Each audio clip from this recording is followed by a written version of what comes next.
Hello, ladies and gentlemen. Teo here, back with some more Ever17. Where were we? Oh, right. Coco showed up on the kids' timeline. I was like, hey, maybe we're gonna find out something cool. And then it switched over to this timeline. Coco was doing the same thing. Like, they keep doing this thing where they have somebody do something in one of the timelines, and then either the same person or a different person that's obviously connected to that person is doing the same thing in the other timeline. And I'm like wondering, like, they've done this like for every transition so far, right? So like, there's no way it's just a framing device at this point. If it was just a framing device, like they do it once or twice, it'd be cute, we could move on with our lives. But the fact that I think they've done it every time they switch timelines or what have you, like, implies that there is something like very specific going on there. But see if we can get some insight into that through Coco's mindless babbling. The empty false sky, a single cuckoo calls out, brings a chill to me. Huh? What did you just say? The empty false sky, a single cuckoo calls out, brings a chill to me. What is that? Is that some haiku? Yeah. Why haiku all of a sudden? Don't you think it's elegant? Elegant. Refined, isn't it? Refined. Japanese people a long time ago suddenly just started one day making up haiku. So you see, the haiku helped them to forget their everyday cares and gave them lots of graceful and happy feelings. You know, I feel like that's editorialized a bit. I don't think that's quite how it went down. Oh, is that so? Oh, yes it is. But listen, Coco, it's not once upon a time right now, and kind of threw me off guard with your haiku making there. Well, I can't help it. What do you mean you can't help it? I wasn't talking to you. What? I was talking to a life form from another dimension. Yeah, see, this is one problem I have right now, where, like, I'm not sure if Coco's insane or, like, subtly hinting at, like, the true nature of what's going on. Like, she's either a ditz, or she's, like, a walking spoiler machine, and I'm not sure which one it is. Like, I feel like we're late enough in the story that I feel like it's more likely to be the latter, but, like, it could very easily go either way. Another dimension? Well, yeah. Apparently Coco was radiating microwaves.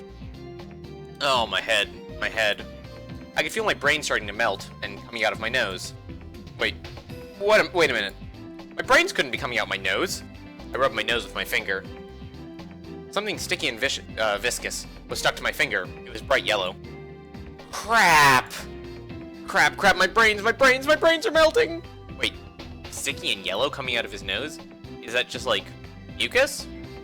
Or is there, like, something else going on? Because, like, the first thing I thought when he said, like, something sticky was coming out of his nose, I'm like, oh, they're all coming down his teeth plow. He's bleeding. Blood isn't usually yellow. Shut up, it's not funny, stupid. It's your fault that my brains! You know, Takeshi, you really are a beautiful child. You are special in so many ways. Coco was stamping her feet, grabbing her belly, and laughing uproariously. Hey, actually, 30 minutes before. Hey, Takepyon! Wake up! I can't sleep! Come play with me! Good God, she's obnoxious. While saying this, she was shaking me, grasping my eyelids and dropping in mermaid tears, and squirting mustard up my nose. Oh, that's what the yellow stuff coming out of his nose is. Like, why does anybody put up with this child? Like, I'm pretty sure the first time somebody puts mustard in my nose is the last time I interact with them intentionally ever. Unable to withstand Coco's brutal attacks, I meekly went along with her request. Like, I'm pretty sure their relationship is abusive. Which meant this wasn't brains. Mustard. Coco toppled over right into a puddle. Splashing the water around, she kept laughing and rolling back and forth. Damn it! Coco, don't you have a tissue? I have a handkerchief. She pulled a handkerchief out of her pocket and fluttered it at me. The handkerchief was soaked, and drops of water dripped from it. I blew my nose into it mightily. I blew until I blew everything there was to blow. Phew, that's better. I balled it up and gave it back to Coco. She carefully folded it up and put it back in her pocket. I thought you're actually putting that back, but held my tongue. So, what were we talking about?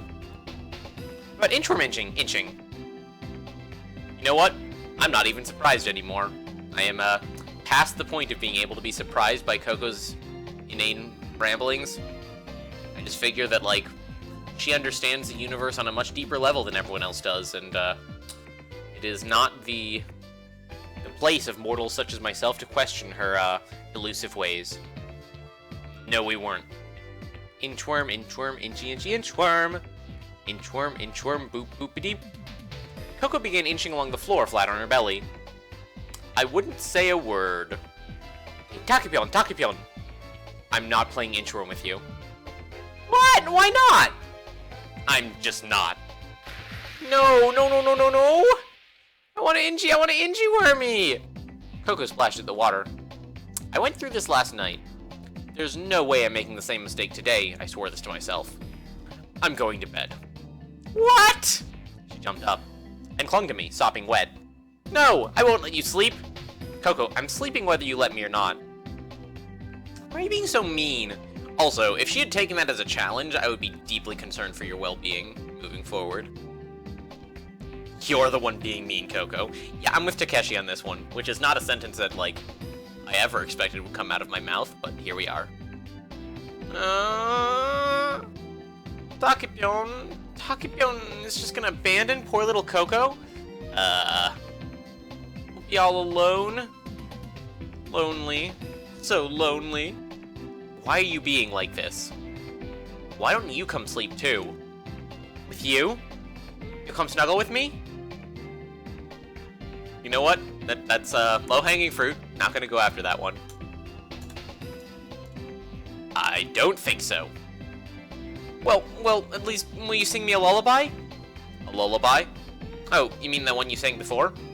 Yeah! Well, I don't mind singing, but I don't remember the words or the tune. That's okay. It's easy, you'll learn it right away. And saying that, she burst into song abruptly. Moon sprite shouldering a long bow, waiting inside a dream. Tonight a story by moonlight, hoping the wait will be short. Sleeping curled and snug, sleeping in mother's arms.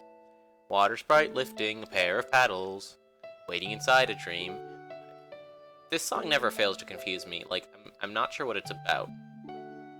Tonight the whirlpool demon, waiting for a boat. Oh, what's that? Scylla? That one I know, that's like Greek mythology, right? She, like, showed up in, the Odyssey, maybe? Hoping the wait will be short. Yeah, because there's, like, the whirlpool demon, and there's, like, the demon with, like, a bunch of, or the monster with, like, a bunch of, like, really long arms, right? And you can either go through the whirlpool, which is, like, Scylla, I think it's called, or you can go the other way, but, like, I think it's 6 arms, so, like, 6 people will get taken off your boat, and they'll get eaten. And so you're, like, you have to, like, choose if you want to, like, go through this patch of the ocean, right? Like, do I sack 6 guys, or do I try and go through the whirlpool? Because I think the whirlpool, like, ebbs and flows, right? It, like, doesn't spin all the time. Man, Greek mythology is, like, super metal. Hoping the wait will be short. Rocked to sleep. Sleeping, held by the ocean. What was it? As soon as I heard Coco's lullaby, I felt a wondrous tranquility. I felt a tickle in my chest, like someone had blown lightly on me. This breath blew away all the dust and dirt that had built up inside me, and revealing precious feelings I thought I'd lost long ago. Precious wonder, like the vastness of the sky, as it seemed to me like when I was a little child, or the deep blue waves, or the fragrance at twilight. Back then I thought the ocean went on forever, and I was transfixed by the perfect beauty of the moon. For better or for worse, a delightfully sweet time. Coco's lullaby called up a sentimental mood in me. Lost in its sweet fragrance, I made the mistake of drowning in it. I'm so confused. I'm just always confused when these two characters are on screen together. It doesn't make sense. Nothing makes sense. The logical frameworks that I've spent 2 decades cultivating are useless in the face of these two individuals. What a good song. Sure. What's it called? Who knows? I don't know its name. But I just called it the Moon and Ocean Lullaby. Moon and Ocean? But don't the verses start Moon Sprite and Water Sprite? So shouldn't it be the Moon and Water Lullaby? Wait, isn't that Tsugumi's name, right? Like Moon Ocean? It's like how it's written. So shouldn't it be the Moon and Water Lullaby? But at the end of the second verse it says held by the ocean, right? Oh, that's true. And My mommy taught me this lullaby. So it's called the Moon and Ocean Lullaby. Wait, it's like her actual mother or Tsugumi? What? What's the connection between your mom and the moon and ocean? Wait, mommy? Moon and sea? That mean, when you say mommy... Right, Tsugumi. Tsugumi.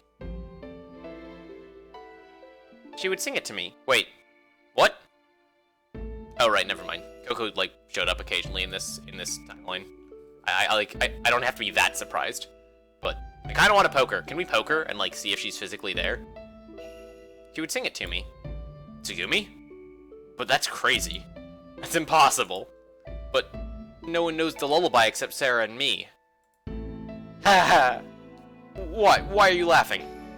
Hokutan, don't you think it's strange what you're saying? So Coco and Sarah are the same person? What? Right now, you're a little confused. You showed your true self for a minute. The real you decided to poke his face out for a teensy-weensy second. Listen, Hokutan, think about it. It's not really that strange for Tsugumi to know the lullaby, right? Mayo could have just taught it to Tsugumi, right? And then Tsugumi taught it to me. That's not possible. And what makes you say that? Because... Maybe you can't answer that? Well, then I'll just answer for you. You see, Hokutan, you know that Mayo doesn't exist in the world I live in. That's why you just said no way. And that's the reason you thought that there was no way that Tsugumi could know that song. Right? What? What? It's okay, you don't have to be scared. Just be honest with your feelings, okay? There's no more reason for you to lie anymore. I was getting more and more confused. I'm getting, like, a little bit less confused. So I guess that, like, implies that Coco and Sarah aren't the same person. If, like, Coco's phrasing implies that, like, Sarah just doesn't exist, rather than she's Sarah. And, like, I was having a little bit of difficulty reconciling that theory, just based off of, like, there isn't a great reason for Sarah to lie about her name, and also the hair color. Like, the hair color can be worked around. The like, motivation behind lying about one's name is a little bit more difficult to come by. I was being gobbled up by one problem after another, being chewed up for sport, and I felt like I was losing myself. I squeezed my eyes shut, took a big breath, and tried to maintain a grip on reality. Best of luck. I opened my eyes, stared at Coco, and asked, the world you live in, what does that mean? See now, there you go, lying again. You know all about the world I'm in. Mayo's not there, and Tsugumi got hurt, and there's another you with a different face. You know all that stuff. The world Coco's in. Another self. Tsugumi injured. Where there was no Sarah. What? A world without Sarah? That's right, hang on. Why do you know about Sarah? Are you finally ready to come clean? Okay, then I'll tell you. Oh baby, here it comes. It's because I know everything. Settle down there, Gan. I know everything, so I know about Mayo. Why do you know about everything? Explain that to me. And the reason for this is, I have ESP. Okay, I take it back, don't explain it to me. Stop trying to mess with me. I'm not, it's true. It might actually be true. That's the depressing part. Like, I alluded to this a minute ago, but, like, I'm so used to everything that comes out of Coco's mouth being nonsense, that, like, she can actually just drop, like, giant spoilers on my head, and then, like, I won't believe her. I'm not, it's true. Okay, let me ask you a question then. Okay, Hokutan, how come you know about me? Why did you know about me? The first time, when we met in the decompression chamber, you said my name, didn't you? Why would that be? It was, sort of like a premonition, an insight. Well, what about Pee-Pee? What? You know about Pee-Pee, don't you, Hokutan? No, I have no idea. Oh, that's funny. Well, Pee-Pee is this little kitten I have. Cat! Gotcha, I got you, you fell for it! When I said kitten just then, you did a double take, right? Why would that surprise you, Because you know that Pee-Pee's really a dog, that's why. Stop acting, and stop playing dumb. You've known about my world all along. That's why you know everything.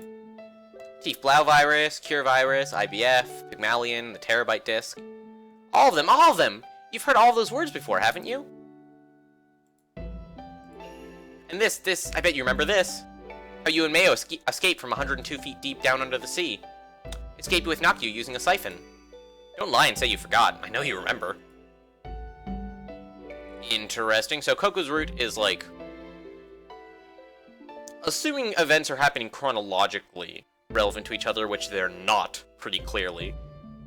But from like an information transferring standpoint, like the information of all 4 previous routes exists. And it's all in the past? Okay, I'm starting to get confused again. I'm the same as you. That's why I know about the world you live in and the world I live in. So, do you understand now? No? I know everything you know. Wait. What? Okay, now I'm really confused. So Coco and Kidroot Kid are, like, deeply connected in some capacity? Alright, yep, confused. And I know some things that you don't know yet. Things you don't know means things you'll come to learn later. But maybe I'm telling you way too much stuff, so your mind's getting all mixed up. But I can tell you this, you'll understand it one day. So, I'll say it again. No matter what, don't lie to yourself. Okay? Understand? I don't understand. Of course I don't understand. Here we go again. Coco, what are you? Why did you suddenly appear in front of me? At those words, Coco's face suddenly clouded over. She scrunched up her face and drew her eyebrows together. Tears welled up in her eyes. She blinked to hide them and spoke quietly. I wanted to see you. I've been waiting for you. Waiting and waiting for you to come. So wait, is she bloody well Sarah or not? I'm so confused. I wanted to see you more than anything. I wanted to see you again. I've been waiting here by myself. All by myself. Coco's words drifted into my heart and melted like a light snow. We gazed at each other without speaking. It wasn't what the words said, so much as that she said them at all, that moved me so deeply. Before I sought their meaning, I let the simple power of her true feelings flow straight into my trembling heart.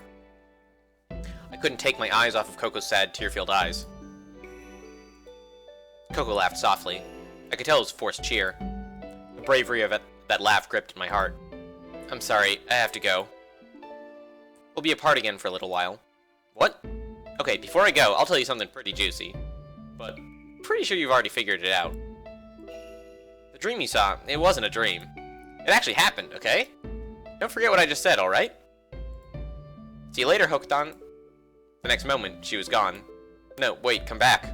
This is like the first time I've actually been interested in, like, what you have to say for, like, a really long time. Come back. You have all these answers that I want. Without a sound, just gone, like a candle snuffed by a wandering night draft. And then I lost consciousness. I sank down into the darkness for a minute. Pull yourself together, man. I shook my head and gathered my wits. It's a Coco show. First skit, what if a dolphin were salmon roe? Wow, big load today, tons of salmon. Okay, I'm back to not caring about anything you say. Let's see, open them up. Cut, cut. Whoa, what's this? Dolphins are pouring out of the salmon. Hundreds of them. I'm so confused. Oh no, Mom, Mommy, emergency! Ah! The reason I blacked out must have been Coco's microwaves. They got me. I still hadn't built up immunity to them. It was pretty rough. Wait, is it still like late at night? Is Takeshi still not like being allowed to sleep? What a cruel child she is. Why didn't I ever learn? Why was it that every time I wandered around, my feet kept taking me to her? It was strange. Wait a minute. So like, she didn't even kidnap you this time? You like went to her of your own accord? Are you crazy? I wondered if she was drawing me to her with some mysterious frequency. But anyway. Having finished breakfast, I wandered around Limu and got sucked into the souvenir shops. Coco's jokes. If a dolphin was a corpse! Now, this may come as a shock to you, but you can actually have dolphin corpses. Like, if there's a dolphin and it dies, it becomes a dolphin corpse. Oh, thank you for coming such a long way. My sincere condolences. Would you like to see my husband's face? Oh, well, certainly. Click, click. Whoa, an eternally sleeping dolphin! And it's belly up, too! He looks so peaceful, as if he jumped up any second. Except you couldn't say that, because you wouldn't be able to see his face. Ah! Wow, she's actually managed to come up with, like, more, less intelligible jokes than the one she had in the prologue. You impress me more every passing minute, Coco. You surpass yourself constantly. It's really quite a beautiful thing to behold. Coco pattered along, shaking a huge dolphin stuffed animal. Several smaller stuffed animals were strewn around the carpet. From the looks of the empty cabinet nearby, it appeared that she'd pulled them all down from their places on the shelf. It was such a childish thing to do. A child. But Coco was 14. A 14-year-old who still played with stuffed animals. Hey now. I wondered if it was really alright to let her just grow up like that. But when I saw her innocent, laughing face, I didn't have the heart to scold her. I suppose she would probably be happiest just being the way she was. Coco continued to crack herself up, and I continued to watch. When her amusement died down a little, I called to her. Hey Coco, where's Pee-Pee? Pee-Pee, I think he's right over there somewhere. I looked around the kiosk. There. Pee-Pee was gripping a stuffed animal's tail in its teeth, shaking it back and forth crazily. It was a stuffed lemur doll. He seemed completely engrossed in it. Hey Takabyo, what you doing over there? What am I doing, huh? You looked so happy that just watching you is making me happy. So I guess you could say that by watching you, I've slipped into a happy, stupid state. Really? Takabyo, you're falling in love with me, aren't you? What? You like me, don't you? Wow, I can't believe it. He's finally told me how he feels. How embarrassing. I'm blushing. Now, again, my plebeian understanding of the nature of reality and such is far inferior to yours, but I believe the phrase telling, but the word told here implies that he said something, and I don't think he actually said that. Like, I just don't think he did. Oh my gosh, a crush! What'll I do? Bam, bam. Coco balled up her fist and started popping the dolphin's belly with brutal right hooks. Is that how people normally react when they find out that somebody has a crush on them? Like, is it like a faux pas if you don't? Like, if I find out that somebody has a crush on me, am I, like, expected to like, punch stuffed dolphins? Like, will people make fun of me if I don't? I'm a little bit concerned now, like, I feel like I'm setting myself up for embarrassment by not knowing this. Punch after punch, again and again. Until the cotton batting started to come out. No, don't ruin the stuffed animal, come on. Well, to thank you, shall I tell you a new joke? Please God spare us. No, that's okay. Why not? You don't have to be polite. Oh, believe me, I'm not being... Coco's joke about the doctor and the nurse. You know, I recognized on an intellectual level that there was actually no way to escape this. Like, as soon as she brought up the topic of a joke, she was gonna go through with it, but there was a little naive part of my soul hiding off in the corner that hoped that maybe we could run away fast enough to not have to listen to it, but here we are. Ignoring my pleas, Coco launched into her joke.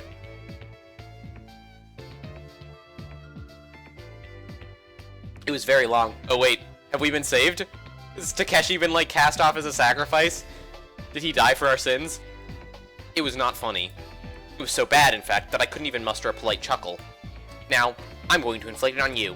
It went like this, damn it, Takeshi. You're supposed to die for our sins, not, like, die from our sins and then, like, come back 3 days later and be like, lol, just kidding. A nurse named Kate was desperately in love with Robert, a doctor who worked at the same hospital. Robert was crazy about Kate as well. Kate stood on the left side of the room, and Robert stood on the right. Kate slipped out of her white uniform and hung it on the closet door. Robert stripped his uniform off in a bit of a hurry and simply dropped it on the floor. Kate lowered her panties. Robert threw off his boxers. I don't know if I necessarily trust the direction this is going. Like, I was told this visual novel was like PG-13-ish, maybe even PG, and this joke is sounding like it's going in a very not PG-13 direction. Kate's body was lovely and supple, and Robert was lean and muscled. Kate put on the silk pajamas she had bought for the occasion. Where do you learn these things, Coco? Like... am I gonna have to have, like, harsh words with your father? Still naked, Robert turned off the light. Standing on the left of the bed, Kate turned slowly to the right. On the right of the bed, Robert turned easily to the left, and they jumped into the bed and slept. Oh, by the way, Kate was sleeping in the night duty room, and Robert was sleeping in his room at home. Oh wait, that's actually pretty funny. Like, it's really dumb. But it's kind of funny, actually. Hey, what's with the face? Ah, I bet you were imagining something dirty, weren't you? I mean, you're not wrong, per se. You're not wholly incorrect in saying that. Okay, you got me. You did it, Coco. You've impressed me. And, like, not in the mean, sarcastic way I was saying 5 minutes ago, but, like, legitimately. Now, granted, you had set a pretty low bar for yourself, but, you know, take your victories where you can. That was the punchline. Coco's laugh was loud enough to hear across the Pacific Ocean. If there were any nuclear submarines nearby, their sonar guy was probably laughing too. Even I felt the corners of my mouth twitching. Obviously the joke wasn't funny, but Coco was so amused at the unamusing joke it was hilarious. I thought to myself, all is well. According to what we heard from Sora on the second day, Lima's partitions would reach their structural limit tomorrow. So how was it that I felt so calm? Maybe Coco's innocence was contagious. I wasn't even tense, I was lounging around. If I stayed like this, it could be dangerous. It was fine for Coco to be innocent, but if I got swept away in it, it could be fatal. The thought ran through my head, but as I looked at her smiling face, I couldn't hold on to caution. It was too peaceful. It was like being in a dream. I was in a dream. After Coco disappeared, I blacked out. Maybe I was still stuck in that state. In the dream, I had felt choked and oppressed. It was like being plastered up inside thick walls. Unable to move, only my eyes could follow the images before me. I earnestly followed after the fragments of scenes that unfolded before me. Hooked on that dream, it wasn't a dream. It actually happened, okay? I thought about it. A dream? A dream I had on the third day right before I woke up? You know about the world I live in. Mayo's not there, and Tsugumi got hurt, and there's another you with a different face. Tsugumi injured, meaning it had actually happened? But no, it couldn't be. The warehouse was still fine, and Tsugumi was as perky as ever. What could it mean? You absolutely can't lie to yourself, okay? Coco's words ran together. The scattered fragments of images began to come together a little, until I could make out a vague outline. But I still couldn't see the whole picture at once. It was like a freakishly large mural. Since I was imprisoned in these walls, there was no way to see the whole thing. What to do? Escape from these walls? Escape from these walls. When I pushed my face out through the wall,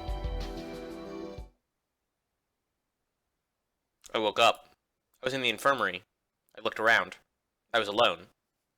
I ran out of the infirmary and headed toward Trita Stock. Coco was right, and there really had been an accident, and Tsugumi was injured. In any case, I would find Tsugumi and discover the truth for myself. But I didn't know where Tsugumi was. So I headed first to the control room. Sora was sure to be there, and Sora would know where Tsugumi was. I opened the door. Sora, where's Tsugumi right now? I ran into the room and yelled in a loud voice. What? Tsugumi's right here. Sure enough, there she was. Tsugumi, on a chair, looked around at me. What happened? Why are you in such a hurry? Well... Tsugumi, look, sorry, but... On the spur of the moment, I lifted up Tsugumi's skirt. Now don't do that. Hey, what the... Smack. A resounding slap. But it didn't hurt. As a matter of fact, I seemed to have lost all feeling in my entire body. Because I had seen, on Tsugumi's right thigh, a faint scar. What the fuck?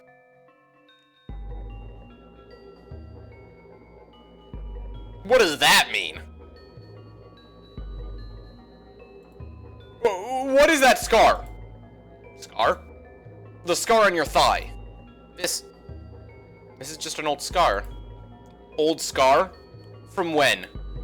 Oh, a long time ago. Really, really long time ago. Was it actually a really, really long time ago? Because if it was, I'm really confused. Where'd you get hurt? I was trapped in a gondola. I couldn't move. Couldn't even shift my eyes. Past the skirt I was holding, I could see the white of her panties. The smooth curve of her the smooth curve of her thigh. Her smooth, silky skin. The scar. I'd definitely seen a scar there, but it looked like something that had healed years ago, leaving only the faintest trace on her skin. 12 years ago, I was infected with a virus. Because of that virus, it rewrote my genetic code. Cells are reborn every day. They're reborn and then die. Normally, a person's body completely remakes all of its cells every 5 years. But after I caught the virus when I was 12, its cells slowly kept dividing. So that 5 years later, I had all new cells. In 5 years, every cell that made up my body had been genetically altered. When the last original cell died, the self that I had been at 12 disappeared without a trace. In that moment, the old me died. The old me died, and the new me had a body that would never die. My immune system and my metabolic rate were improved. My telomeres began to regenerate themselves. That's right, I'll never grow old and never die. My physical growth stopped in that moment in time. I'll never grow older than 17. The cure virus. The cure virus was a type of retrovirus. Like many retroviruses, the cure virus was not contagious across species. Wait, it wasn't? I thought that, it could be transmitted through blood. Like, wasn't that how Chami got it? Or am I just misremembering? When people simply say the cure virus, they're actually referring to the human version of the virus. Oh, not across the same species. Chami is not the same species as Tsugumi. Okay, never mind, I'm dumb. There are variants, such as the monkey-specific cure, the rat-specific cure, but from here on out, we'll only be referring to the human strain. Retroviruses turn their host's RNA into DNA by doing reverse transcriptase, and then re-inject that DNA into the host's genes. That means it can directly rewrite the host's blueprint. Infected cells, which go on processing proteins as usual, then unwittingly reproduce the virus. At the same time, the cells with the rewritten DNA go on to divide and multiply, spreading throughout the body like cancer cells. Normally, when cancer cells develop in a body, the body repulses them with the p53 function located on the 17th chromosome. p53 creates certain enzymes and proteins, and when there's been damage done to a gene, it stops replication or causes apoptosis, natural cell death, and works to repair the damaged DNA, thus earning its name, the anti-cancer gene. The cure virus mutates this p53 gene as well, rendering it useless. Thus, the cure-infected cells can spread throughout the body uncontested. Then, once all the DNA code is rewritten, the host literally becomes a new species. A new species, we'll just call it the cure species here. The cure species body is endowed with the following unique characteristics. 1. Self-regeneration of the telomeres. 2. Great improvement in self-healing. Telomeres are at the base sequence located at either end of the chromosome, and generally become shorter with every replication. After a certain number of divisions, the telomere gets so short that the cell can no longer divide. So telomeres are like the bus tickets of cell division. Once you spend them, they're gone. But not the cure species. This new body produces an enzyme called telomerase, which allows unlimited recycling of the bus tickets that normally would have already been spent. This allows for almost endless cell division to continue, thereby eliminating aging and weakening. Having said all that, this is not a particularly unusual phenomenon. It happens every day in normal reproductive cells, and even in most cancer cells, there's rarely a shortage of telomeres. In that sense, it's not impossible to say that the cure virus turns every cell in the body cancerous. On the other hand, there's no similarly tangible mechanism yet in place for dealing with the process of self-healing. But the metabolism is activated and the rate of cell generation is greatly increased. And it's believed that this is what so dramatically shortens the time required to heal after an illness or injury.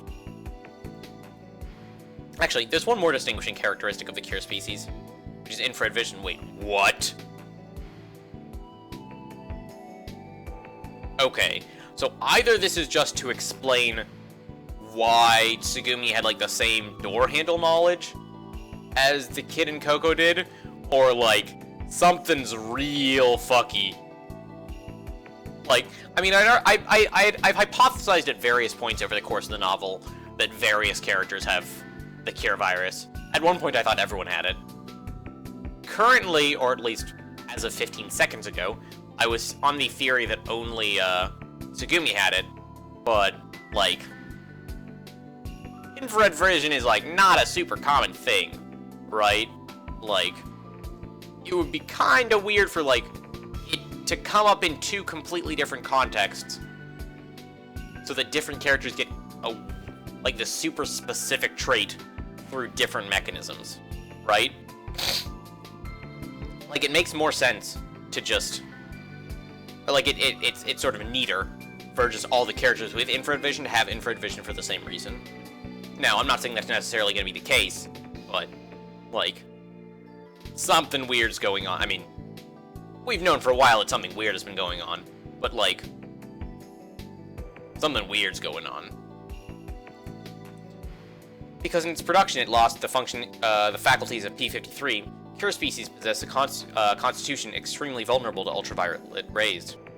The DNA cells in the skin quickly are damaged or grow malignant when exposed to the sun for any duration. In a normal human, thanks to the anti-cancer gene, damaged DNA is let die or repaired, but the cure species cannot do this. It is possible to use another gene to produce an enzyme to perform the same function as P53, but alas, the solution proved to be limited.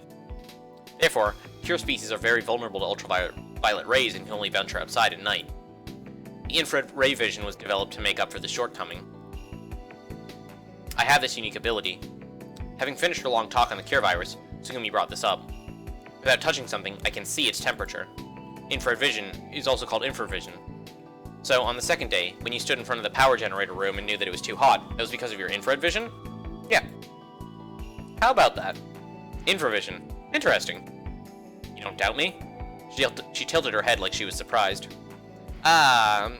You believe all this nonsense I've been telling you? Well, it's an unbelievable story. Viruses, DNA, bodies that won't die. It's crazy. Can't believe it, but I don't doubt it. If you say so, it must be true. So I guess I have to believe it. The instant I said that, my body was being pulled. It wasn't a brutally strong force, but I couldn't resist. It was a natural, flowing movement. On the white gondola, Tsugumi's body was covering mine. I could feel her breath. I could feel her pulse. I could feel her heat. A fragrant smell wafted from her neck. The smell of musk. A sweet smell. You're kidding, right? She smiled coldly and gazed at me. Don't just say I believe so easily. Think it's irresponsible? It's very irresponsible. How can you believe me? On what basis? None. I have absolutely no basis. You see, raising an eyebrow, she put her hand on my neck. Will you cut it out already? She gave me a look that turned my spine to ice. But her hands were trembling.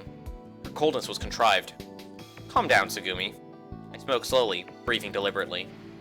First of all, do you really need a reason to trust people?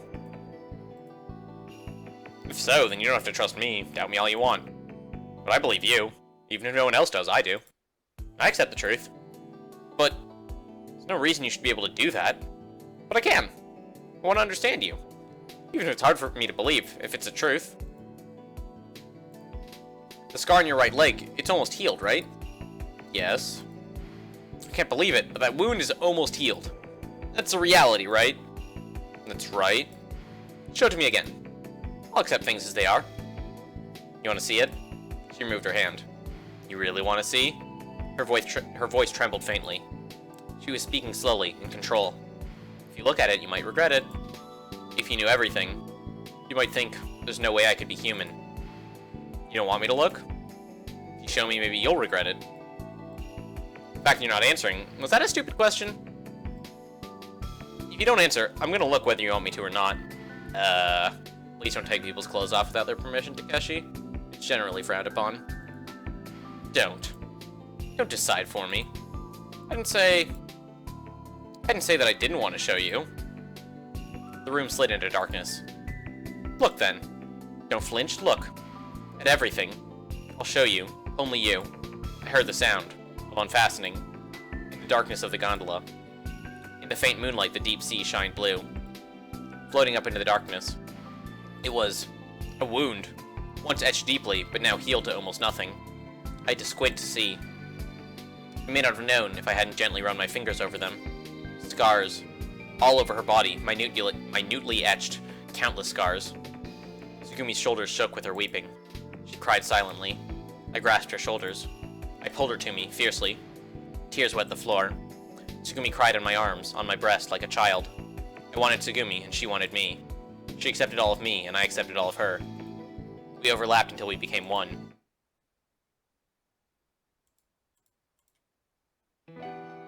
My head rested neatly on Tsugumi's legs. She was sitting on her heels. I felt the lovely softness of her flesh on the back of my head. The gondola had circled the floor many times and was now moving again through the darkness.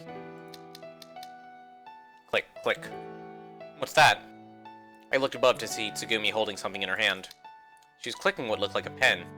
I think I heard that same sound in front of the generator room. It's an infrared laser. She smiled quietly and muttered, "What? It's convenient to have this. You have a special ability like mine?" "Mm-hmm. You're basically doing with your body the same thing an infrared night scope camera does, right? If you flash an infrared ray, it makes it easier to see in the dark. And since normal people can't see the infrared rays, it just looks dark. But if you have infrared vision, you can see as clearly as you can at high noon." Tsugumi nodded. "That's right. Fine no matter how dark it is." Tsugumi giggled as she covered up her bared chest. When she laughed, it jiggled me too. Right about the time it had stopped. "Hey, Takeshi, can you get up?" I sat up as ordered. "I'm gonna count down from 3. Don't close your eyes the whole time, okay? Oh. 3, 2, 1. Click. There was a sound. What'd you just do?" I blinked. "I burned an image." "Burned an image of you." "Burned?" "Yep. Burned a pretty good one, too. Here." She pointed at her chest. "And here, too, okay?" "Wait, what?" "You can't do this to me." I couldn't see because of the shadow of her hand. She was holding something. Something besides the laser. In the darkness, I heard the sound of a thin chain. I didn't know what it was. "What do you mean by here? Tell me." "It's a secret." All she would give me was a mischievous smile. The hologram pendant. "You can't do this to me. This doesn't make any sense. Send help." I thought back to the image in Sarah's hologram pendant. That means the image in the pendant was of a different Takeshi Kuronari? And Tsugumi has infrared vision like Sarah and me. Which means both Sarah and my parents were... Wait. So Tsugumi is the kid's mom? Is that it? What? Are you alright, kid? You don't look so good. I shook my head and shivered as I stepped slowly backward. My back bumped against the wall. "It can't be." "Huh? No. I let out a cry that was almost a scream. Swinging around, I opened the door and ran out of the control room. Wow, that's super funny. I wanted to get as far away as I could. I wanted to find a place where no one could find me. I pounded up the emergency stairs. I ran forward in a dark haze. I ran as if I could escape the fear that threatened to overwhelm me. Further and further away. But in this confined space, there was nowhere I could run away to. Eventually, I reached the end of the corridor and ended up in front of the jellyfish gondola. There was no way past the closed flood doors. I stood in front of a decorated arch. The gondola had to be somewhere beyond the gates, which were veiled in darkness. In the gondola, Tsugumi and the real Takeshi... It's impossible! I tried to purge the thought from my mind. But the suspicion mercilessly attacked my brain until I could no longer think straight. The battle between denial and acceptance. I writhed in pain, sinking farther into a trench of despair. In my mind, there was only one possibility. I was almost convinced of the certainty of it. On the other hand, I hated the possibility so much that I wanted to reject... that I wanted with all of my heart to reject it. I put my hand on my chest, breathing in deeply, and I tried to calm my thoughts. If it was true that Tsugumi had infrared vision... Man, that's super funny. And if the incident I witnessed in the jellyfish gondola really did happen, the Takeshi and Tsugumi who had existed in the other world would be Sarah's and my parents. No, it can't be. Search your feelings, child. You know it to be true. I was once again overwhelmed by feelings of denial. Sarah and I were 16. If Tsugumi had given birth to us, then it would have been 16 years ago. Oh. I suddenly felt as if I had been hit by lightning. My head was filled with a blinding light. So wait, is it 2033 here? Suddenly kicking off the floor, I broke into a run. Or is it 2001 over there? Did they ever tell me the date? In Takeshi's roots? I feel like they did. But maybe they didn't. Was I just, like, not paying very much attention? Like, it's entirely possible. I'm willing to accept it as, like, a possibility. Suddenly kicking off the floor, I broke into a run. It was 2017 now, so 16 years ago would have been 2001. The world I had seen was 2000. Wait a minute. What if this year wasn't 2017? Okay, yeah, that makes more sense. I opened the door of the security office and stumbled into the room. As I suspected, I found you there. You. Breathing heavily, I approached you. What is it, all of a sudden? What is it? What's wrong? This year. What year is it? Huh? Just answer me. You blinked slowly, her mouth half open. Well? I glared at you and pressed her for an answer. A little overwhelmed by my enthusiasm, you seemed a little disconcerted. On the standard calendar, 2034. Why? What the fuck? I just got played super hard. Like, multiple times in a row.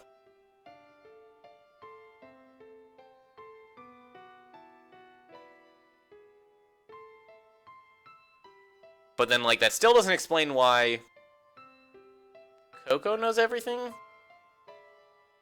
Oh, I guess it does if, like, all the stuff that happened to her happened in the past. Doesn't explain why the kid knows the stuff he does, though.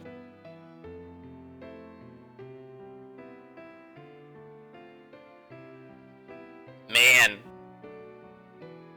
Well, that was exciting. Huh. I need some time to, like, digest the information I just took in. Also, I'm, like, super congested and it's getting difficult to talk. So, combination of those two factors are going to lead to me, shutting off the video a little bit early today. But, it's been a pleasure reading to you all, while my nose would allow it. And I will catch you all on the morrow when we will, find out probably even more exciting things about the nature of Limu and calendar and the numbers and the places and the people and the things and the yeah, that stuff. Anyhow, toodles.